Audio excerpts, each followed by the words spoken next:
papers for this conference adjoins a protest against targeting Oromo citizens by the EPRDF regime, with widespread abduction and imprisonment of Oromo students and civic organization leaders. That's a charge I take seriously, especially since I have worked for many years to assist Oromo refugees who suffered from arbitrary arrest and torture under the EPRDF regime. Since I won't be able to give my full address, let me block out for you 4 main points.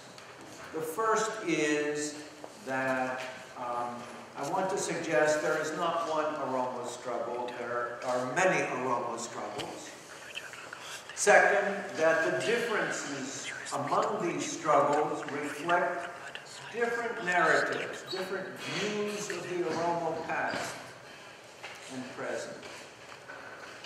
Third, that today, all of them need to change in view of the rapid change in the world and the globalization of human society. And fourth, that these differences among Oromo can be handled either in a way of conflict and putting one another down, or in what I will call a more authentic traditional Oromo fashion. So I'll try to do my best to get to all of these. I'm going to begin by reviewing briefly the presentation I gave at these meetings in 2006 called Oromo Narratives, where I outlined what I considered 3 different narratives of the Oromo experience. And then I'm going to say how each of those different narratives leads to a different view of the Oromo struggle. The first I called the Traditionalist Narrative, which focuses on the socio-cultural system embodied by Oromo in their ancestral homeland in the south-central part of present-day Ethiopia. And the Traditionalist Narrative was embedded in 3 key institutions: the Gada system of generational classes, the office of the Galu, and an octennial General Assembly, the Gumi, or Gumigayo. The centerpiece of this narrative concerns the sequence of leaders and of laws proclaimed in Gada assemblies every 8 years, as far back as the memories of the elders can reconstruct.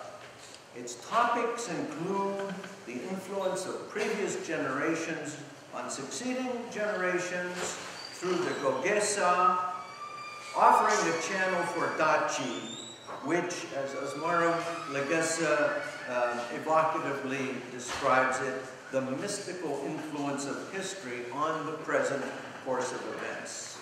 It includes discourses about how Oromo traditions were preserved among the Boran and Guji up to the present, and how other adaptations, into other kinds of social system involve a falling away from their traditions.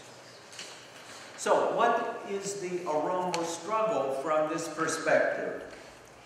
The Traditionalist Narrative would focus on what is needed to keep the classic Oromo traditions alive and well at a time when they are being eroded by processes of modernization and, I believe, corrosive inroads by teachings of Pentecostal groups.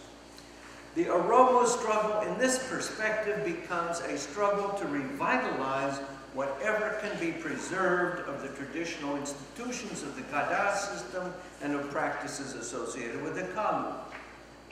Internally, this would involve heightened efforts to transmit those beliefs and values to coming generations.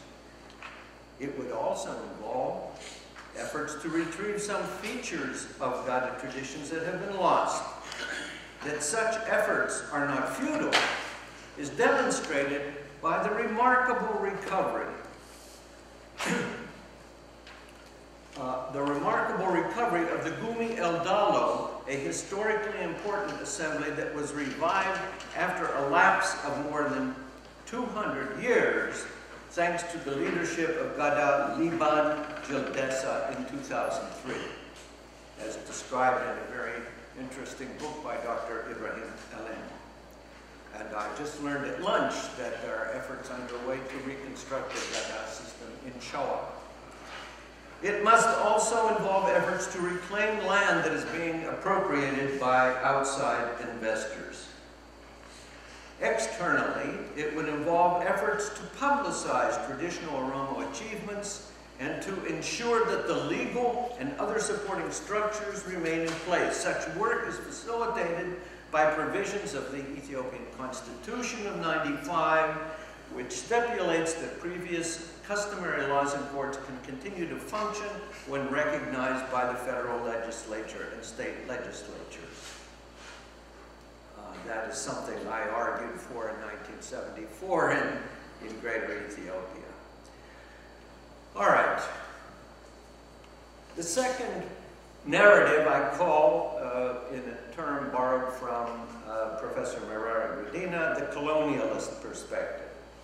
While the traditionalist perspective celebrates the continued functioning of whatever can be preserved of hallowed practices of the Oromo past, the colonialist narrative emphasizes the suppression of this past and the people who bore it.